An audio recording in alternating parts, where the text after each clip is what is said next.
if numbers were of no consequence, would you sell your current home right now to move into one that better suits your needs? Perhaps to get more space, a better location, a pool, or maybe even to downsize. If the thought of moving to a home that's a better fit for your current season of life is on your radar, don't let your current situation hold you back. But we're locked in at 3%, 2.5%, 4% interest, and so on and so on. Homeowners who purchased in the last several years were able to take advantage of the lowest interest rates we've ever seen. And that interest rate plays a huge role in your monthly payment amount. In fact, the Federal Finance Housing Agency found that the average interest rate for homeowners is now less than 4%. And as of this filming, the average interest rate right now is 7%, which is a big leap for wannabe homeowners. For example, a $350,000 mortgage locked in for 30 years at 4% would give you an approximate monthly payment of about $1,670. The same $350,000 mortgage at 30 years with today's interest rate of 7% would mean roughly a payment of $2,328.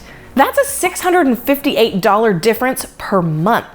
But should you stay in your current home and wait it out? Not necessarily.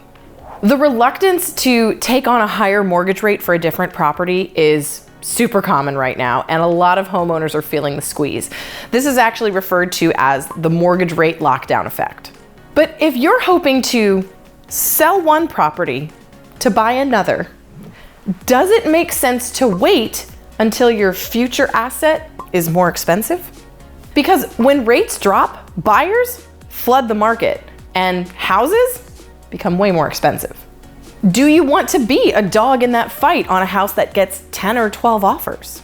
It may be worth taking on the higher interest rate in the short term to lock in the best priced house right now. Because the price that you pay is established from day one, but your mortgage rate can change if you refi. And another somewhat lesser concern, I think, is the fear that you're gonna sell your house and then not find what you want to buy.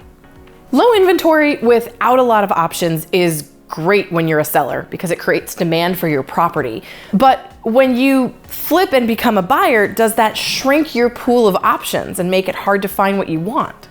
The answer is yes, it's possible. So make sure that when you are searching, you're broadening your search. You're looking at new construction. Maybe you're looking at a different location or a wider radius. Because now I think is kind of a sweet spot for buyers and sellers right now, especially if you're trying to do both, because we're still in a phase where you can maximize your profits from your current house, but because a lot of people are waiting for rates to come down, you can also maximize your buying power while other people are waiting in the wings. Be bold and explore the options right now, because in the long run, it could pay off. Because if you're willing to go against the grain and stop listening to the media, there are some hidden opportunities for you right now. I'm Lindsey Johnson, your resource for all things real estate. See you next time.